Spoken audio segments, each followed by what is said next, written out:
Buenos días. Buenos días. ¿Qué tal? Lo primero que quería preguntarte es cómo ha sido la construcción del personaje, porque es un personaje que no tiene empatía, que tiene una cierta tendencia a descuartizar a la gente, y me gustaría saber cómo ha sido la investigación para la construcción del personaje. So that was the most challenging part, was getting into the mindset of the serial killer aspect of this, going down the route of figuring out how someone like this would build their, construct their fake life. And then on top of that, I mean, that was obviously the darkest part of the film. But then on top of that, like trying to let Knight's premise really take precedence. So yes, he's a serial killer. Yes, he's a psychopath. But in Knight's telling, he's starting to learn something about himself that he wasn't expecting. So all of this stuff that he's created to save himself from scrutiny is starting to crack at the same time his own perception of himself is starting to crack. So it's really a wild journey that I've never seen in a character before. So first you do the research on that, and then you have to just give in to what Knight's vision is. Hay una parte que es muy divertida y a la vez inquietante en la película, es que durante una parte del metraje, hasta cierto giro, como espectadores queremos que no le atrapen. Quería saber si son conscientes de ello y cómo consiguieron ese efecto. I was very aware of it because Knight, that was like the original conversation that we had. After I read the script, I was like, wow, this is going to be very challenging. And he was like, yeah, but I want everybody to go along with the character. And I was like, oh, that's even more challenging. This is going to be great.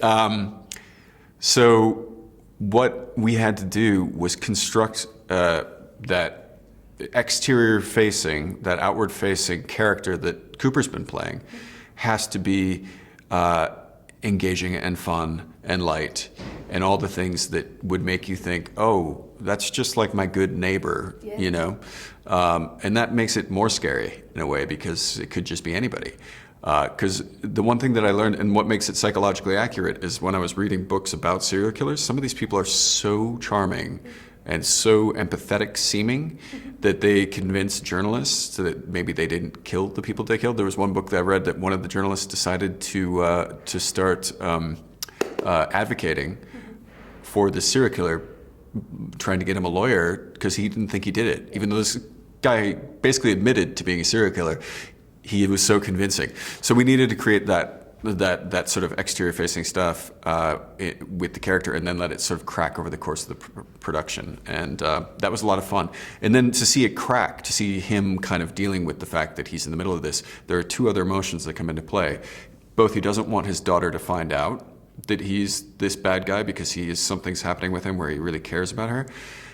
And he also is kind of, he's really excited that all of this has been set up because he's a narcissist. So all of this is for him. And how fun is that? So like there's this weird sort of duality that he's able to express, I think, in that first scene with Selika backstage. You know, so it's fun to watch, essentially. Really yeah, fun. good. No es su primer trabajo en el terror, de hecho empezó en él. The Faculty es como una película de culto para los adolescentes de los 90.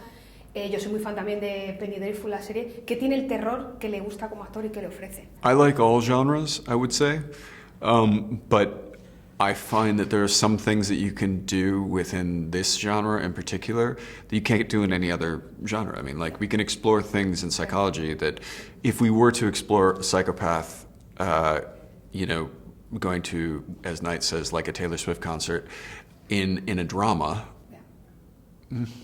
yeah, okay, maybe 10 people would see it, but this is a chance to do something that's a lot more sort of bold and exciting, but still, I think, psychologically sound, and you don't get to do that very often. So, I would happily go do a musical.